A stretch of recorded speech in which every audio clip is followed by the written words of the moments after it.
Добрый день, Ализа Карпековна. Спасибо большое, что уделили нам время и приняли нас. К концу года мы сейчас сделали серию интервью с руководителями разных ведомств, и в том числе мы хотели бы узнать, как обстоят дела в Министерстве социального развития и труда. Заканчивается непростой год, сложный достаточно, и впереди, как уже ранее говорили в правительстве, ожидается тоже сложный год. И расскажите, пожалуйста, есть ли какие-нибудь риски неисполнения государством каких-либо своих обязательств по пособиям и выплатам другим? Министерство труда и социального развития на сегодня учитывает все риски. И, конечно, будем вести работу согласно принятым законодательствам Кыргызской Республики. Те выплаты, которые мы должны были выплатить до этого, они все своевременно уже выплачены. Сумма была уже предварительно заложена, в смете предусмотрена и перечисляется согласно графику. Какое средство предусматривается на 2021 год? Сейчас бюджет утверждается? Бюджет министерства уже утвержден на 2021 год, и учитаны все меры, новшества, которые мы вводили. Это создание кризисных центров, это приемные семьи, чтобы дети не проживали в домах-интернатах, чтобы детей окружить семьей. Мы развиваем новую такую хорошую услугу. Она и раньше была, но она уже широко распространяется. И этой услуги тоже требуются финансовые средства. Тем не менее, еще есть услуги, когда мы оплачиваем персонального ассистента, новый вид услуги. Все риски в этих выплатах все учтены, и работа будет вестись. Вы отметили про услугу, где детей устраивают в приемные семьи. Я правильно понимаю, это программа фостерных семей? И можете, пожалуйста, рассказать подробнее, как она сейчас реализовывается? В данный момент разработано новое постановление правительства. Постановление правительства принято, и там у нас ранее было так, что семья, которая берет на время, как фостерная семья ребенка, на ребенка выплачивается 6 тысяч сомов в виде заработной платы. Также на содержание такая же сумма на ребенка, на одного. Здесь не учитываются такие моменты, сколько лет ребенку. Ведь по возрасту разные суммы расходов идут на ребенка. Но также сколько детей в одной семье. Получается та же одна зарплата, даже если она приемная мама 2 детей, 3 детей или 1 ребенка. Здесь в процентном соотношении эта сумма будет расти. И вся сумма, которая будет выделяться приемной семье, она привязана к прожиточному минимуму, что, соответственно, это правильно. Мы должны учитывать, какой прожиточный минимум на тот момент будет. Если мы поставим фиксированную сумму, может быть, в следующем году что-то изменится, и этого может не хватить даже семье.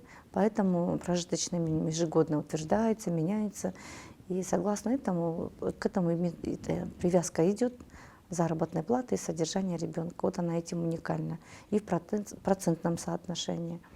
И мы на это надеемся, что приемные семьи увеличатся. До того, как мы работали с приемными семьями, мы учитывали все недостатки, риски, которые они озвучивали. С учетом этого был подготовлен проект постановления. Сколько детей уже сейчас живут в фостерных семьях? В фостерных семьях всего 150 детей были выпущены. И мы посмотрели большой анализ между ребенком, который вышел с интерната, и который воспитывался в приемной семье. Это 2 разных человека. Приемная семья – это ребенок, который вырос в семейном окружении, он готов сам создавать семью, жить в семье.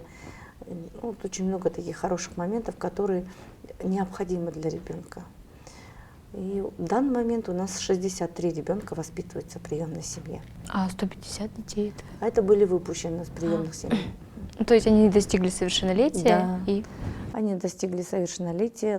Некоторые, конечно, там воспитывались, но были усыновлены или же воссоединились с своими биологическими родителями. Всего эта сама практика, сколько было детей в приемных семьях. Мы уже отметили, что был сложный год, 2020, и в связи с пандемией какими сложностями вы столкнулись, сотрудники Министерства социального развития и труда? Пандемия несла свои коррективы. Это во всем мире, весь мир менялся, так как и Кыргызстан тоже начал подготовку к пандемии. Наше Министерство труда и социального развития начало подготовку еще в январе месяце. В первую очередь мы обучали наших социальных работников, которые ухаживают на дому за лицами ограниченными возможностями, за одинокими пожилыми, как они должны готовить эти это защитные средства, да, как вообще дезинфицировать дом, как себя вести. Мы обучающие семинары проводили среди социальных работников, также среди наших подопечных, которыми они ухаживают. Также надо отметить, что у нас 17 стационарных социальных учреждений, где проживают лица с ограниченными возможностями, пожилые граждане. И очень важно было их здоровье. В группе риска были очень много наших подопечных, поэтому мы поменяли формат работы. Наши сотрудники заходили на работу, по 15 дней работали. Если они ходили каждый день на работу, то мы здесь сделали, что они вместе живут с сотрудниками, не выходят, и посменно вот так каждые 15 дней меняется смена. Этим нам удалось действительно предостеречь наших подопечных. Но еще, наверное, показало свои результаты то, что действительно само питание, уход, это тоже надо было очень усилить. До этого тоже были хорошие меры приняты. Своевременно обеспечить продуктами, лекарствами. Мы продлевали многие нормативные правовые документы, пересматривали, чтобы нашим стационарным учреждениям было очень удобно работать во время пандемии. В министерстве был открыт депозитный счет для помощи гражданам в продуктовой безопасности, обеспечивая. И здесь 17 миллионов поступило на депозитный счет. Была создана комиссия при правительстве, которая распределяла эти деньги по регионам. Нам поступали заявки от акимов, от мэров городов о том, что необходимо выделить средства столько-то семьям на такую-то сумму. Все продуктовые помощи, заявку подавали регионы сами. Потому что в каждом регионе есть своя культура питания, что они любят в основном, как кушают, что необходимо, какой семье, каким семьям. Бывают семьи, где проживает 1 человек, где проживает 10 человек. Поэтому с учетом этого все это учитывалось, рассматривалось. Может быть, возможно, первые дни, это же первый раз в стране. Были такие моменты, когда думали же, как же поступить, как правильно решить. Но с учетом того, что происходит, информация очень быстро доходила, хорошая связь была онлайн, и это решения принимались оперативно.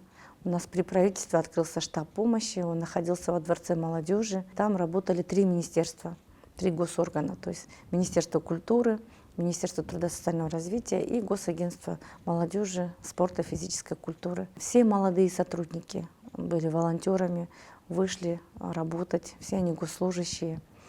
Они развозили продукты сами. Также у нас были автоволонтеры, которые прошли спецобучение, были обеспечены средствами защиты, и ездили по новостройкам, по дачам, по городу, потому что есть люди, которые, даже если живут в хороших домах, в квартирах, но в это время они остались без работы, а работа у них была связана с тем, что они каждый день что-то зарабатывали, и таким семьям тоже была оказана помощь. Была проблема в том, что как же оказать помощь, да? Тогда была создана горячая линия 1227, потом уже телеграм-странички, фейсбук, и везде поступали звонки о том, что нужна помощь. Те сотрудники, которые сидели в колл-центре, уже не успевали. Очень много было шквал звонков, писем, помощи, и поэтому нам помогли такие компании, как Мегаком, Нуртелеком, Саймателеком. Сотрудники в колл-центрах начинали принимать заявки, отправлять в штаб. Мы отправляли сначала эти списки в регионы, откуда поступали, чтобы проверили, оказали на месте помощи. В то же время мы здесь считали и начинали отправлять необходимую помощь, помогать. Но так получилось, что этого тоже нужно было еще оперативнее работать. Поэтому было так, что мы через Тундук систему оперативно за доли секунды уже отправляли запросы в соответствующие районы, чтобы своевременно могли оказать помощь. Списки собирали квартальные, глава Илукмыту, они комиссионно у себя утверждали, вносили акиму. Аким тоже комиссионно все это рассматривал, передавал нам, просил, если нет помощи в виде денег, мы перечисляли. Иначе, или же они находили других спонсоров. Было очень много людей, которые помогали помощью. Это были, конечно, если начать, то депутаты Джогорку Кенеша. Они поехали по своим регионам, там на месте оказывали помощь. Также были бизнесмены, Очень много было общественных организаций, общественных фондов. Мы сейчас вот делаем анализ 1227, что хорошо, он позволяет теперь туда вносить, кто что получил теперь и сколько раз получил. Теперь картина открывается на сегодня. И еще тем, что мы 1227 сегодня привязали к горячей линии 117. Если вдруг что-то, то можно просто бесплатно с сотового телефона позвонить на короткий номер 117, рассказать о своей проблеме. Не только о том, что нужны продукты, а о том, что выплаты вдруг не поступили. Или же нужен человек одиноко проживает, нужен посторонний уход, даже ряд еще других проблем, которые испытывают нуждающиеся семьи, они озвучивают по горячей линии. Это удобно тем, что любого сотового телефона звонок будет бесплатным. После у нас идет реакция от наших управлений, сам звонок регистрируется. И что удобно, что каждый человек, с какого района звонит, в свой район и попадает как раз. Вот. Если звонок с Балахчи, то поднимает трубку уже управление труда города Балахчи. Так как раньше централизованно 1227 поступали, Тундук передавали, такого уже каждый день мы работаем над тем, чтобы совершенствовать эту систему, улучшить именно оказание услуги нашему населению. Получается, 117 — это единый номер для социальной помощи, для оказания социальной помощи. Да, 117, она еще была создана с тем учетом, что 117 будут звонить жертвы насилия, люди, которым нужна психологическая помощь. И 117 будет направлять, где можно, как можно получить помощь, или же при необходимости будут выезжать, комиссионно рассматривать. Положение, как будет 117 работать, министерством все уже расписано, вносится правительству. А о том, что этот номер будет такой горячей линией, постановление правительства приняли. Вы уже упомянули проблему насилия в связи с изоляцией, с тем, что ввели режим чрезвычайного положения, и многие семьи были закрыты. Возникла проблема вообще насилия. Правильно ли говорить, в неблагополучных семьях только, или это повсеместно происходит? Увеличилось ли насилие, семейное насилие во время пандемии? Хотя об этом вы уже ранее говорили, что факты действительно есть, и их больше по сравнению с аналогичным периодом. И какие сейчас показатели? Во время карантина действительно увеличилось факты насилия. Очень много было, в разы увеличилось выданные охранные ордера, выезды. В это время мы усилили работу горячих линий. Например, как телефон доверия 111. В разы увеличились звонки, которые поступали. Люди хотели поговорить, поделиться, рассказать о своих проблемах. Телефон доверия — это для детей, но туда очень много звонят взрослых. Звонят очень много женщин, мужчин, пожилые граждане. Там работает 6 психологов, которые круглосуточно, бесплатно могут предоставлять психологическую помощь. Именно психологическую. В то же время телефон доверия 111, он все звонки регистрирует и направляет, чтобы для оказания, если необходима другая помощь, наше управление труда и соцразвития и оперативно реагирует, при необходимости выезжают на дом. Также телефон доверия, телефон анонимный. Там сохраняется конфиденциальность человека, который звонил. Поэтому мы, пользуясь моментом, хотелось бы сказать, чтобы дети, женщины, наши граждане узнали, что есть такой телефон, что всегда можно обратиться к психологу, когда ты не знаешь, с кем поговорить, с кем поделиться, что происходит. Этот телефон доверия у нас работает круглосуточно. Факты насилия увеличились в Чуйской области, в городе Бишкек очень сильно. Увеличились они во всех разных семьях. Это не зависит от того, что семья бедная, не было кушать и начали друг друга, такого не было.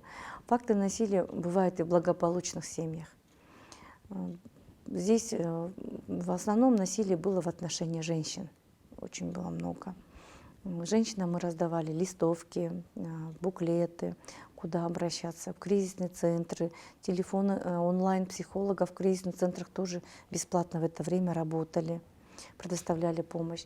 Также у нас были созданы в то время безопасное жилье совместно с нашими партнерами в Министерстве безопасное жилье, куда разместили 30 женщин Вот я ошибаюсь, 39 детей было, но еще были женщины, которые были размещены в кризисном центре во время именно пандемии, они там проживали.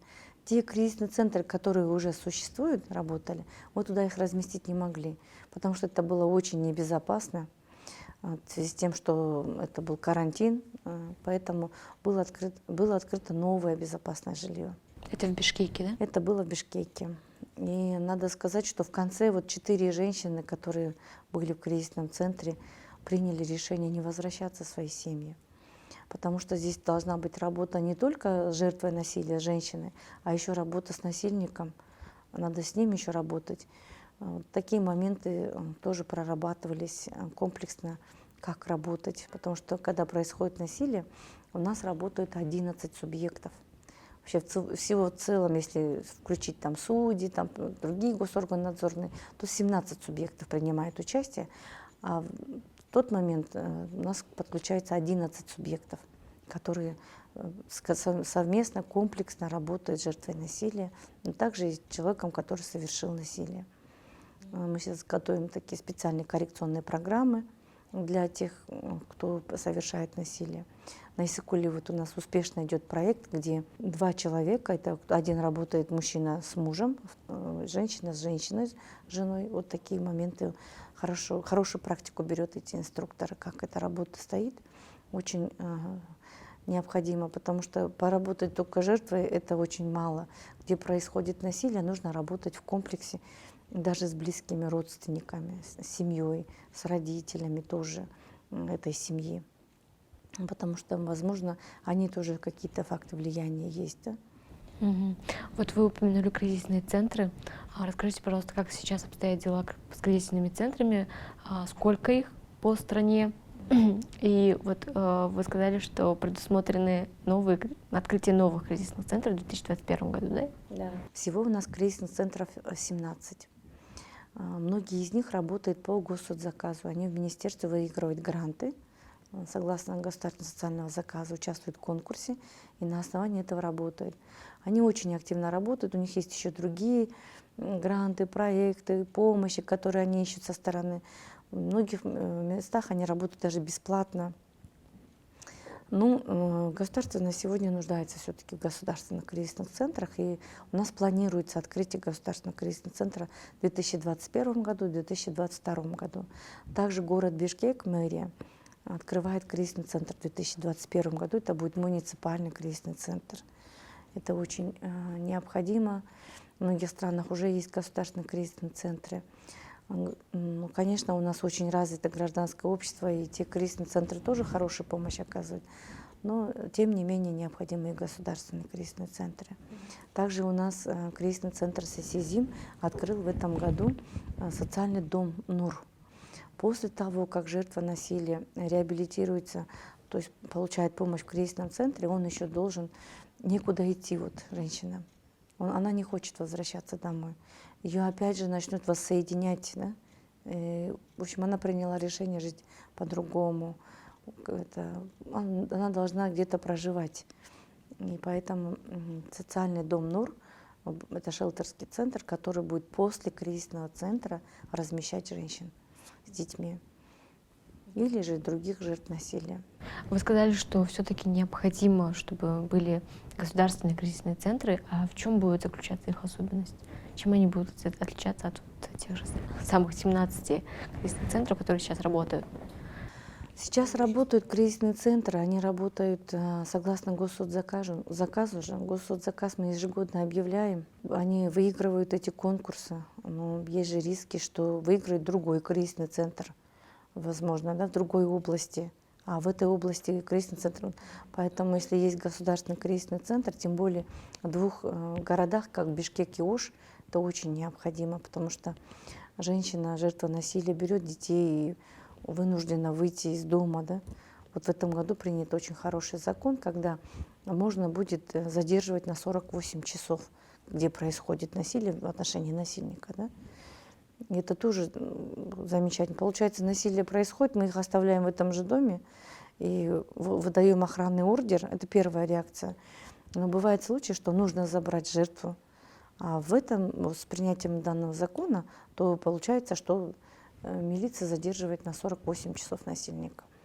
А потом уже по решению суда решается, уже там решается, дальше будут его содержать или отпустят домой.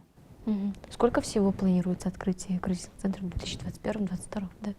Мы планируем в 2021 году кризисный центр открыть в Бишкеке, а в 2022 году открыть в городе Ош. По одному, да? Да, по одному. И сколько женщин в среднем может принимать этот кризисный центр? Ну, кризисный центр будет принимать по мере необходимости обязательно женщин всех. Надо принимать. Если необходимо, то нужно изолировать, принимать, работать. Кризисный центр у нас уже есть. Мы посмотрели опыт других стран, как работают кризисные центры государственные, с учетом всех вот тех рисков, как мы уже учли все моменты. И будем стараться, чтобы это было так, чтобы он предоставлял все услуги, учел все моменты и был полезен нашему обществу. И вопрос тут же про насилие в отношении детей. Наверное, это после женщин дети тоже были очень не в безопасности остались в то время пандемии. Как обстоят дела с насилием в отношении детей в 2020 году? И есть ли такой же рост, например, с женщинами? Насилие в отношении детей 2 года назад очень остро стоял вопрос, и был принят экстренный план по предотвращению насилия над детьми. Этот план тоже очень хорошо сработал. У нас действительно пошло снижение, спад, потому что здесь, когда мы ведем работу по насилию над детьми, нам нужно работать комплексно. Все государственные органы, средства массовой информации, само общество должно нам в этом помогать. Если они видят, что такое совершается насилие в отношении детей, то они должны сообщать об этом. И у нас в данный момент программа вот в конце этого года заканчивается. Мы разработали новую программу с учетом того, что мы изучили тот план, который 2 года работал у нас. И в 2021 году будет принят новый план по предотвращению насилия над детьми. Детям созданы такие услуги, как мы сказали, телефон доверия 111. Каждый ребенок должен знать о том, что есть такой номер телефона, куда может он позвонить, обратиться. Также само общество хочется призвать к тому, чтобы они обращали внимание на всех детей, которые рядом живут, которых они видят. Если видят синяки, побои, какие-то слышат, что у соседей, чтобы не оставались равнодушными, обязательно звонили. Звонить нужно в милицию 102, можно к нам звонить на 111, можно позвонить на 112. Столько есть государственных таких телефонов, созданных горячей линии, куда можно обратиться и куда группа будет выезжать оперативно. Вот даже та же патрульная милиция, да, насколько удобно. Она сразу, мгновенно, через несколько минут уже приезжает на место. Не могу не задать вам вопрос относительно последнего случая, инцидента страшного, когда на Иссыкуле девочка несколько, такой продолжительный период времени подвергалась насилию со стороны односельчан. Какие сейчас меры приняты со стороны Министерства социального развития? В данный момент девочка проживает в одном из учреждений, детских учреждений, где получает психологическую помощь. Можно сказать, я каждый раз связываюсь с директором, беседуем, как проживает девочка, что она испытывает, как ее настроение, как идет реабилитация, как она учится, успеваемость ее. Здесь случай в том, что родители проживали отдельно, девочка жила с бабушкой, с дедушкой, получается. И тот случай, который произошел, очень сильно оказал такое влияние на ребенка, да, самое. И взрослые должны понимать, что в этот момент пострадала девочка. И почему-то родные и близкие, многие считают, что они становятся сами жертвами. И агрессию, когда что-то происходит, они начинают снова, наоборот, обвинять ребенка, да. И само общество тоже, да. Я видела интервью, когда говорят о ребенке такие вещи. Почему взрослые не понимают до сих пор, что это ребенок, что это несовершеннолетний, что и родители были в то время не рядом, да, и вот так поступали. Это вообще Я считаю, что нужно очень сильно наказывать таких людей и работать с обществом, говорить об этом, что это дети. Детей хорошо воспитать можно только любя, никогда, никакими угрозами. Там многие взрослые ошибаются, ой, нас тоже так наказывали, или там, помните нас, это, ну так нельзя. А если бы их любили бы, то они еще лучшими выросли бы. Может быть, достигли бы еще больших достижений, были бы еще счастливее на сегодня. Поэтому никогда нельзя поднимать руку, никогда нельзя оскорблять ребенка, унижать. В этом случае совершенно был страшный случай.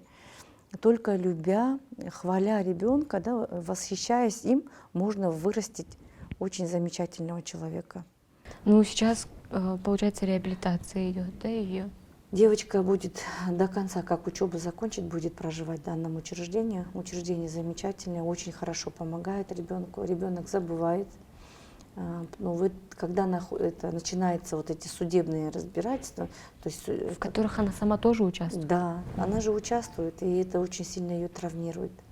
Очень сильно травмирует, и девочка сильно переживает, как ее будущее сложится. Она переживает о том, что все узнают об этом, как она дальше будет жить, как это общество. Ну, видите, вот так получилось. И тут психологи очень усиленно работают, рассказывают, что ее имя, фамилия нигде не написано, никто не знает, что это именно она, что жизнь. Но каждый раз после этих судебных процессов приходится очень много сильно работать с ребенком. Это очень тяжело для ребенка, вот эти процессы, в первую очередь. И родные и близкие тоже должны понимать, что все, что они делают, они должны делать во благо именно ребенка. Больше вы это внимание обращать на то, чтобы на ее психологическое состояние. Вот такие моменты надо учитывать. Но мы будем продолжать, мы будем помогать, чтобы она после окончания этого учебного года дальше получила образование, устроилась в жизни, нашла себе профессию. Это сопровождение будет постоянное над девочкой. В данном учреждении, в это учреждение часто поступают такие девочки, которых изнасиловали отчим, брат, отец. Вот такие тяжелые случаи есть в этом учреждении, такие девочки есть, и постоянно такая работа ведется. И их сопровождаете потом в дальнейшем? Да, они даже когда становятся студентами, учатся, они приезжают снова на выходные постоянно. Постоянно идет сопровождение. И в этом учреждении есть очень такая хорошая программа с этими спонсорами, которые помогают о том, что они потом уже строят жилье, воссоединяют семьи с близкими, потому что когда такие случаи происходят, очень сложно проживать в том же месте снова же, среди соседей, среди близких. Поэтому в основном такие семьи переезжают. Это учреждение находится в Чуйской области.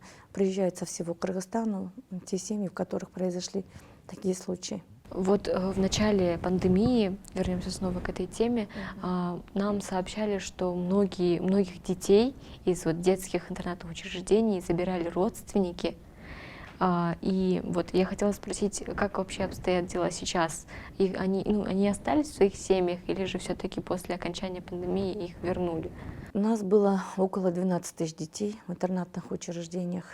Когда карантин был, и в это время осталось в интернатных учреждениях 1400 детей. Сейчас цифра увеличилась. 3200 детей в данный момент. Дети в основном с ограниченными возможностями вернулись снова в интернатное учреждение, потому что они должны продолжать получать образование. И в это время у нас был хороший мониторинг с нашими партнерами. Проводили, институт омбудсмена проводил мониторинг детских интернатных учреждений, на каких условиях, как проживают дети. В то же время был мониторинг те дети, которые вернулись в свои семьи, как они там проживают. Такой мониторинг в это время все время велся, все время были на связи учителя, воспитатели с детьми. Здесь нужно сказать, что вот та работа, которая проводится по оказанию социальных услуг семьям и детям, мы здесь усиливаем те моменты, как создаем такие приемные семьи, или же Приветствуем то, что будут созданы дома семейного типа, где дети будут уже более, около 12 детей, а не так, как интернатное учреждение. Чтобы дети получали совсем другую качественную социальную услугу и могли легче, быстрее уже войти в такое общество. Я правильно понимаю, получается, сейчас в детских интернатных учреждениях 3200 детей? Да, на сегодня в детских интернатных учреждениях более 3000 детей. Более 3000. Цифра вариируется, там количество, но более 3200 детей. Это при том, что в начале года их было 12 тысяч. Да. Сама пандемия показывает о том, что все-таки у детей есть, оказывается, близкие, родные, родственники. Они приехали, забрали своих детей. Некоторые религиозные интернатные учреждения просто пригласили родственников, вернули детей, потому что есть интернатные учреждения, которые заинтересованы, что ребенок рос не в семье, а в интернате, частных интернатных учреждений. Такое у нас наблюдается, когда они, согласно заявлению, берут ребенка из семьи на воспитание в интернатном учреждении. Хотя это противоречит законодательству. Дети в интернатном учреждении должны находиться согласно решению суда или же согласно нашего приказа, и то временного, который действует всего на 6 месяцев. За 6 месяцев нужно с ребенком работать, с его семьей работать и возвращать его в семью. Семью ставить на учет, всячески оказывать содействие, помогать, чтобы она была под наблюдением, какая помощь нужна, что происходит. Социальные работники должны постоянно мониторить. Вот, насколько я знаю, с 2021 года была программа по предоставлению жилья на первые 3 года выпускникам детских домов. Вдруг я ошибаюсь. Вот, как решается этот вопрос и будут ли сейчас выделяться средства на обеспечение жильем? Ежегодно у нас выпускаются около 300-400, цифра варьируется, выпускники со школ-интернатов, которые дети-сироты, которым некуда идти, у которых нет одного или более родителей. Они приезжают в Бишкек, в основном некоторые дети покидают с 14 лет интернатное учреждение, поступают в профтехлицеи, где имеются общежития, проживают там. После их трудоустраивают, сама программа есть по ребенку, и после этого ребенок вынужден снимать квартиру, жить на это. Поэтому очень остро стоит проблема социального жилья для выпускников интернатных учреждений. В самом законодательстве указано о том, что местное самоуправление должны обеспечивать жильем выпускников интернатных учреждений. Иногда бывают такие проблемы, он даже не знает, к какому местному управлению относится, потому что у него еще он не прописался, паспорта нет, или же где-то временно прописали, дали, а там. Поэтому эти проблемы тоже решаются комплексно. Ребенок, когда получает паспорт, он уже имеет прописку, когда выпускается. Директора на это очень сильно обращают внимание. В городе Бишкек у нас есть один такой дом, социальный дом, где проживают выпускники интернатных учреждений. Он рассчитан на 60 детей. На 60 детей, но на сегодня там идут ремонтные работы. И дети в основном там 27, 38, вот так примерно столько детей там проживают.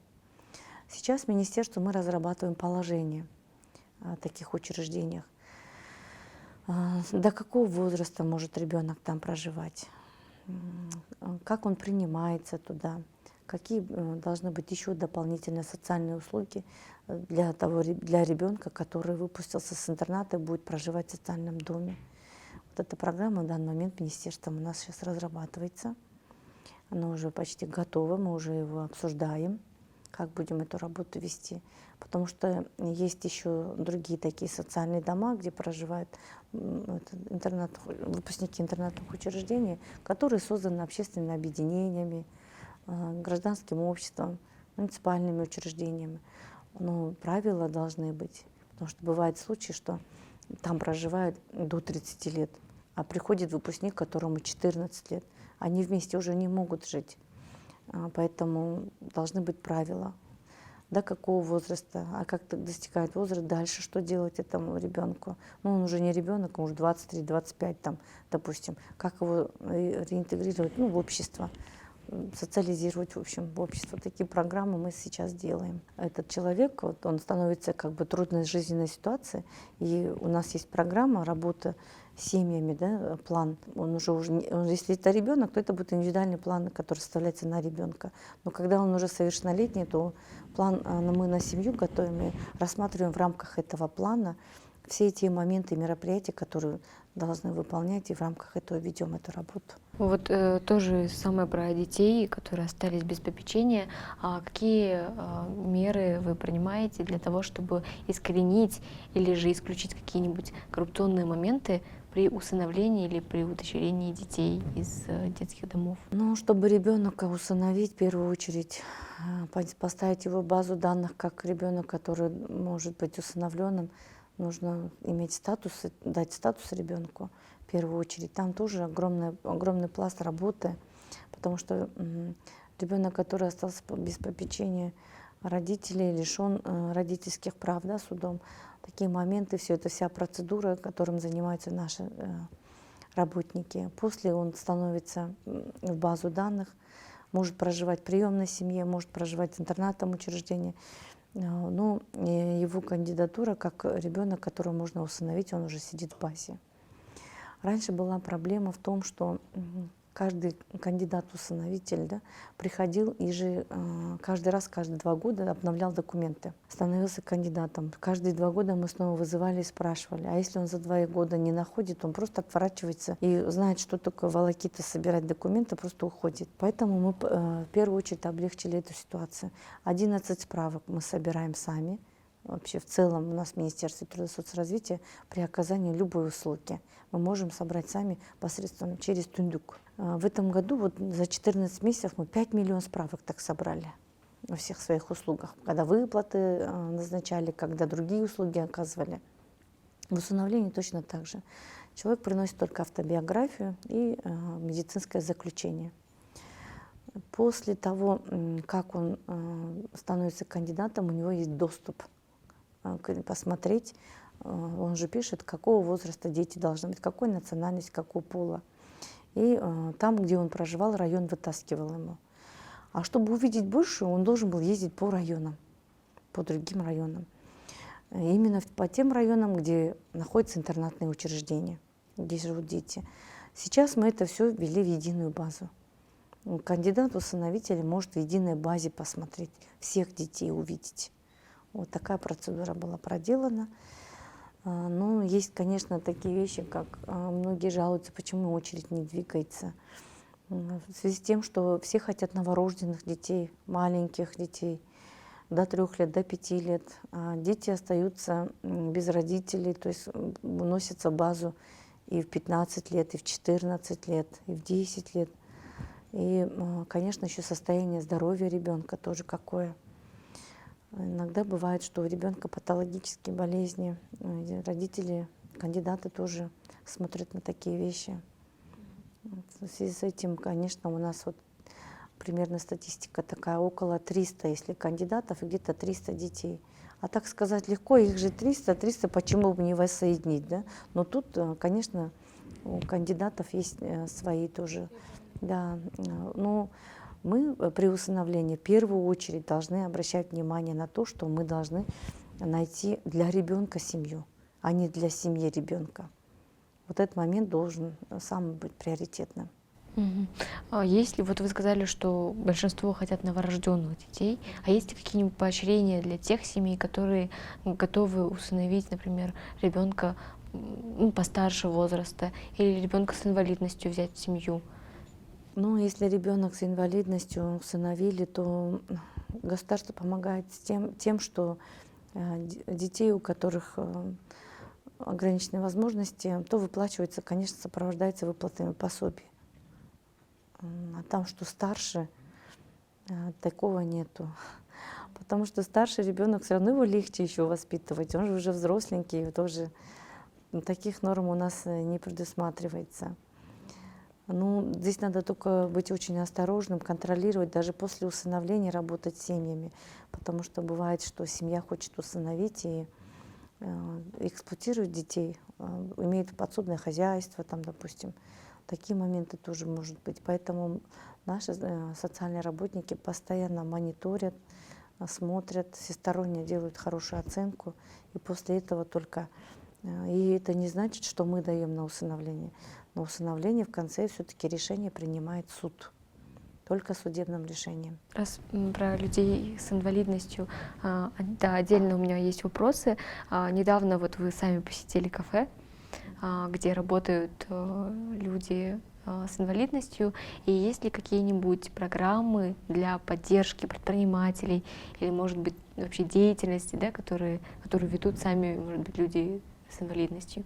Вообще в Трудовом кодексе, в законе указано, что работодатель 5% должен охватывать, когда дает работу, обязательно, чтобы у него трудились люди, у которых ограниченные возможности. Это уже законом принято. Мы берем отчеты со всех районов, со всех предприятий, учреждений наши сотрудники собирают, сколько же все-таки у них работает людей и сколько из них ограничены возможностями. Но статистика желает лучшего. Здесь мы выявили то, что нужно все-таки усилить работу в том направлении, что мы должны помогать лицам ограниченными возможностями трудоустроиться, им еще дополнительно оказывать услуги, нам навыки каким-то, научить профессии дать. Сейчас очень активно работа идет в этом направлении. Если было 500 заявок от лиц с ограниченными возможностями, то в этом году 113 у нас трудоустроены, благополучно работают. И еще идет хорошая работа с сотовыми компаниями, как Мегаком. Вот он в этом году 20 человек трудоустроил. И также он на следующий год еще расширяет, смотрит в планах, потому что предусматривает, какие виды работы могут выполнять лица с ограниченными возможностями.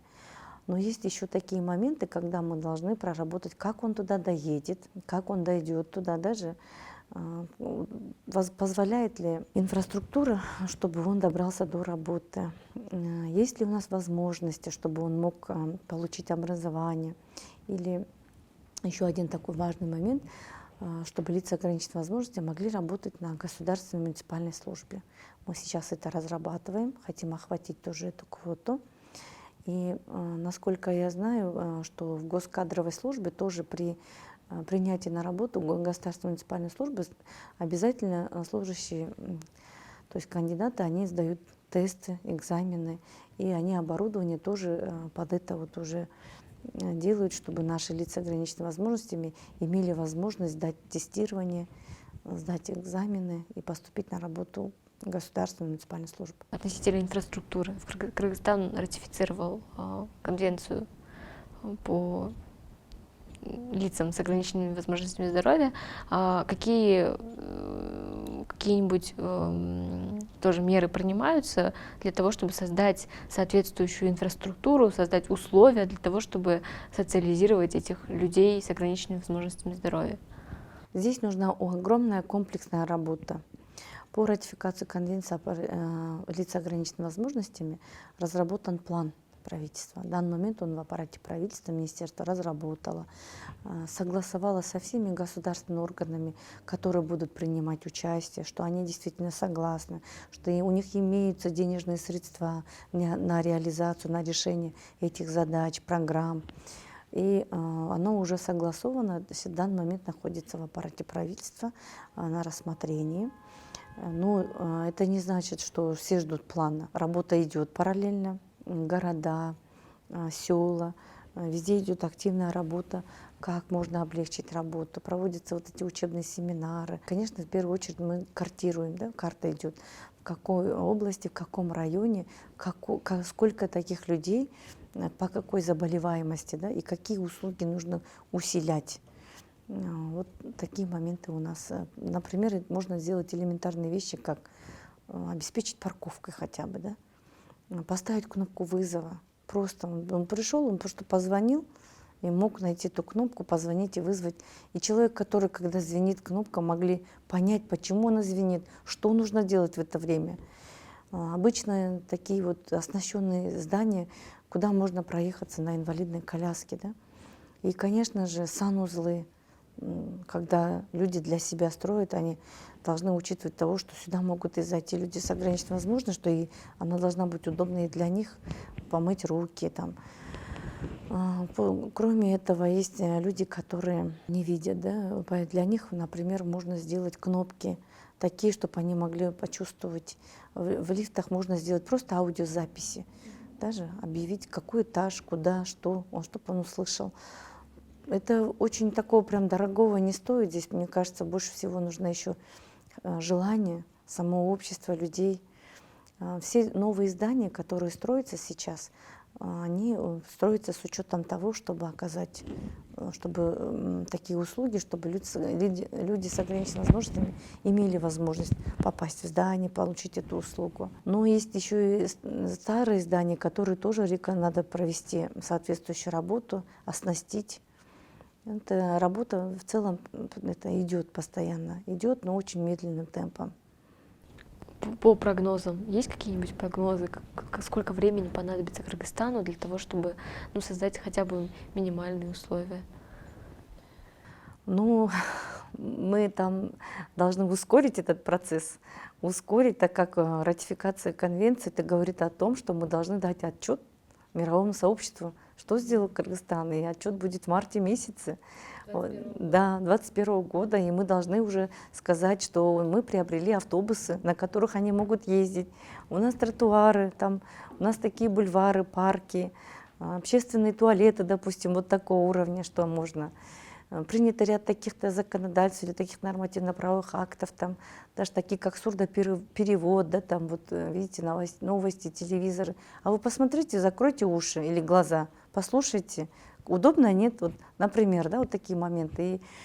И здесь можно тоже, мы должны будем отчитаться, и все должны над этим задуматься, ускорить как можно. Я хотела задать вот вопрос по дому престарелых на улице Абая, потому что, насколько мы знаем, были споры по зданию с муниципалитетами. Как обстоят сейчас дела? В данный момент этот вопрос рассматривается согласно законодательству Кыргызской Республики. Учитывая все риски, мы смотрим. В первую очередь это должно быть правильно для тех, которые проживают там, чтобы были качественные услуги, улучшить услуги наши, которые мы оказываем нашим подопечным. С этой точки зрения у нас работа ведется с городом, с мэрией города Бишкек. У нас уже было 2 совещания, планируется еще 3, где мы еще окончательно уже будем обсуждать плюсы, минусы, те все моменты, которые нужно учесть при любом решении. Вы недавно только стали министром социального развития. Ну, конечно, до этого у вас уже был опыт работы, потому что вы занимали позицию заместителя министра. А также вы участвовали в парламентских выборах в качестве кандидата. С какими идеями, целями вы хотели попасть, шли в парламентские выборы, да? Ну, я вообще работу свою начинала в сельской местности, начиная учителем, социальным работником, до заместителя акима по соцвопросам. И, конечно, прошла это до того, что заместителем губернатора, да, по соцвопросам в Чуйской области. И там был ряд таких вот проблем, которые можно было бы решить законодательно. И в то же время есть свой тоже электорат, люди, коллектив мой, люди, с которыми мы непосредственно касались, работали, у которых было видение, да, такое пожелание. Это было учтено при том, когда мы шли на выборы, эти моменты. И, конечно, те законодательные акты, которые тоже хотелось бы для улучшения жизни нашего населения принять в скором времени, принять очень много таких ряд программ, рассмотреть. Вот такая цель была в целом. Вопрос, да, был еще о том, что будете ли вы участвовать, в 2021 году на выборах. Нет, я не буду принимать участие, так как у меня есть свое видение тоже, как дорожная карта, да, можно так сказать, план свой, как улучшить эту систему. И хотелось бы, чтобы довести эту работу, служить народу, можно и здесь показать свои результаты. Надо их тоже своевременно выполнить. С учетом этого я не буду принимать на выборах. Вы все-таки хотите довести работу в министерстве до конца? Те начатые, у нас принимается 3-летний план сейчас министерства. План замечательный, там очень много активных мер, которые будут улучшать жизнь населения, именно социально уязвимых. Поэтому хотелось бы это все довести до конца. Потом есть ряд очень хороших мер по лицам ограниченными возможностями, по тем врачам, которые работают с ними, они в нашей системе работают, стационарные учреждения. Ну, и есть таких вот ключевых, самых приоритетных, можно сказать, 5 задач, которых хотелось бы довести до конца. И у меня последний вопрос. Планируется ли повышение пособий? Повышение пособий, это зависит, конечно, вопрос от финансирования в целом, от экономики страны, от бюджета. Но наше министерство, в свою очередь, постоянно поднимает этот вопрос, связывает этот вопрос с прожиточным минимумом, уровнем жизни, с теми потребностями, да, хотя бы минимальными, в которых нуждаются наши подопечные. Постоянно поднимаем этот вопрос, но это все зависит от экономики и от бюджета страны. Ну, сейчас минимальный. Минимальное пособие у нас составляет 810 сомов на ребенка до 16 лет. Это в малообеспеченных семьях. Также есть пособия, которые у нас 1000 сомов, это престарелым гражданам. Есть 1000 сомов, когда мы платим ребенку по утере одного кормильца. По утере 2 кормильцев 2000 сомов. Есть пособие лицам ограниченными возможностями, это детям 4000 сомов. Есть персональный ассистент, оплата персональному ассистенту по уходу за ребенком 4900 сомов составляет. Но также есть еще 25 видов компенсации от 1000 до 7000 сомов по категориям. Это участникам Великой Отечественной войны выплачивается. Туда входят это вот все коммунальные услуги, путевки, которые мы раньше давали натурально, в таком условии мы создавали какие-то мероприятия. Сейчас мы это все монетизировали, просто в денежном выражении ежемесячно выдаем эту сумму.